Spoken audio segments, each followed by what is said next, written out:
Quran Surat Ali Imran ayat 122. A'udzu billahi minasyaitonir rajim. Wa iz hamat ta'ifatani minkum an tafshala wallahu waliyuhuma wa 'alallahi falyatawakkalul mu'minun. Ingatlah tatkala dua golongan antara kamu hampir saja lemah, Allah menjadi pelindung mereka keduanya, dan kepada Allah lah bertawakal orang-orang yang beriman. Ingatlah tatkala dua golongan antara kamu hampir saja lemah, Allah lah menjadi pelindung mereka keduanya, dan kepada Allah lah bertawakal orang-orang yang beriman. Karena 300 orang mengundurkan diri, maka dua kabilah Ansor, yaitu Bani Salmah dari kaum Aus dan Bani Harizah dari kaum Hojros, timbul keraguan-raguan mereka. Kalau kita hanya tinggal 700 saja guna ke depan, dan disuruhnya anak buahnya itu berkumpul, dia sadarkan apa yang dilanjutkan keluar kota.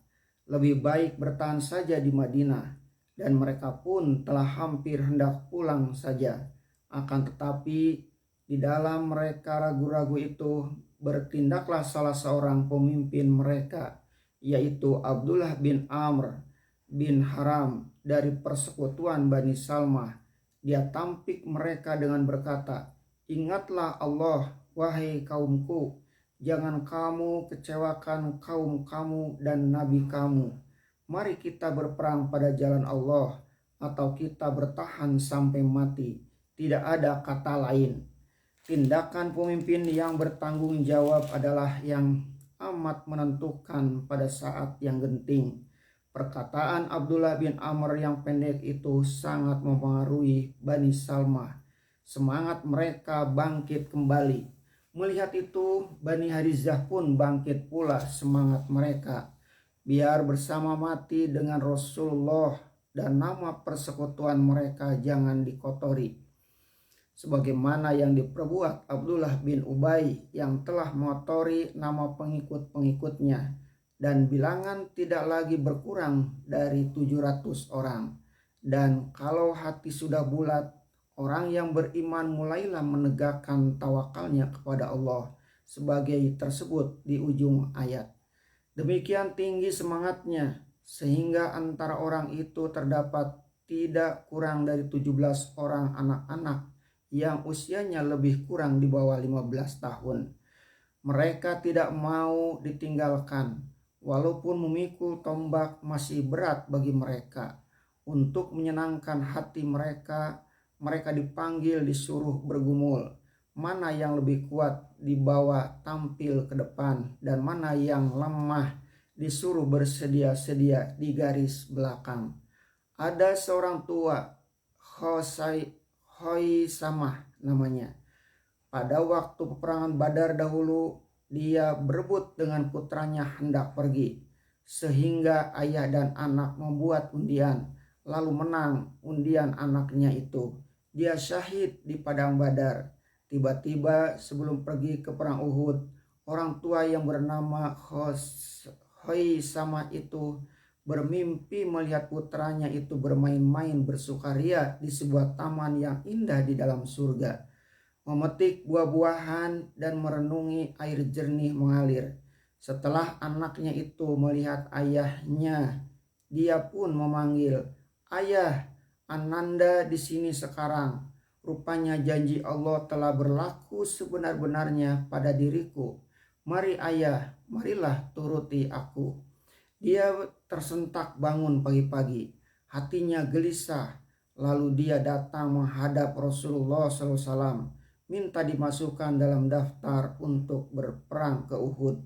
Dia berkata, "Ya Rasulullah, aku telah tua, tulangku sudah mulai lemah, dan aku ingin sekali hendak menemui Tuhanku.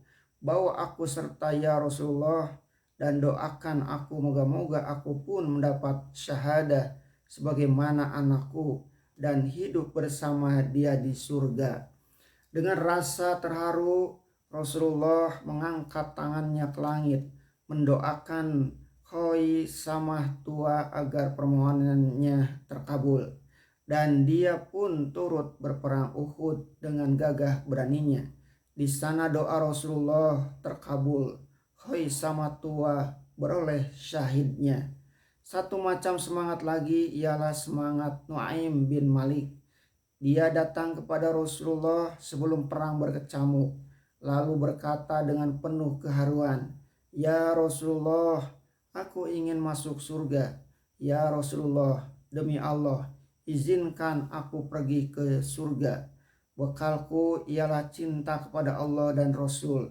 Aku sekali-kali tidak akan mundur bila berhadapan dengan musuh."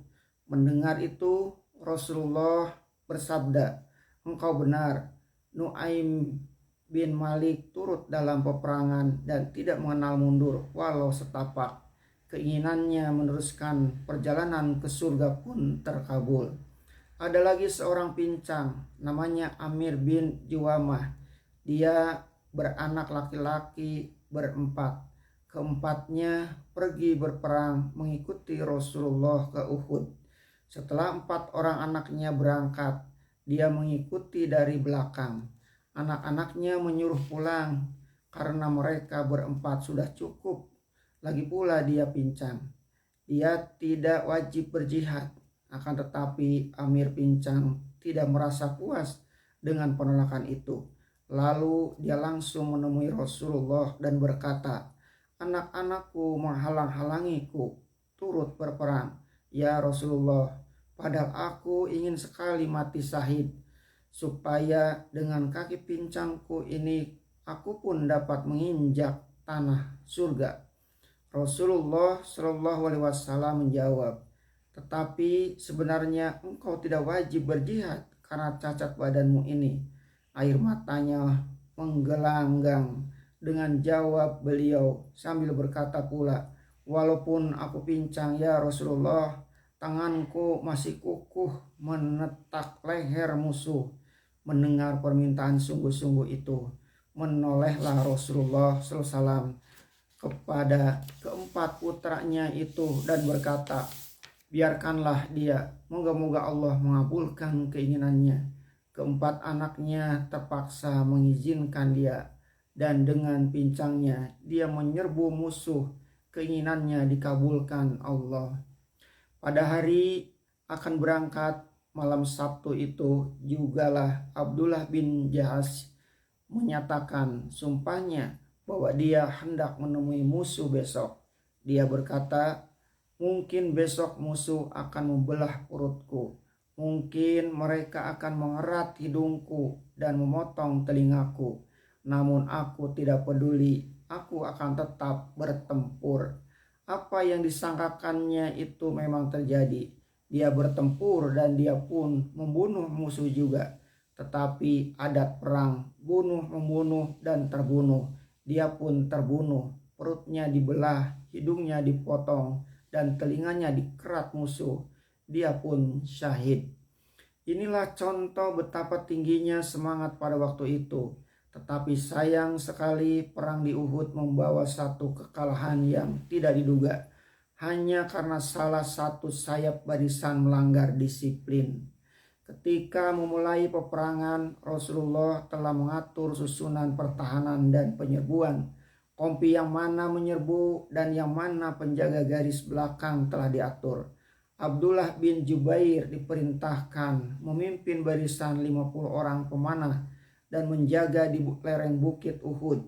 Mereka diberi perintah sekali-kali tidak boleh meninggalkan tempat itu, sebab tempat itu adalah kunci pertahanan. Mana musuh yang mendekat, mesti terus mereka panah atau dilempari dari tempat itu. Rasulullah SAW bertitah, "Jangan diberi musuh itu lewat ke rusuk kita. Walaupun bagaimana, kalau kami mundur karena desakan mereka, segera kalian hantam dengan panah. Kalau kami maju, sekali-kali kalian tidak boleh turun dari pertahanan ini sebelum musuh hancur sehancur-hancurnya atau lari." Kalau baru boleh meninggalkan tempat itu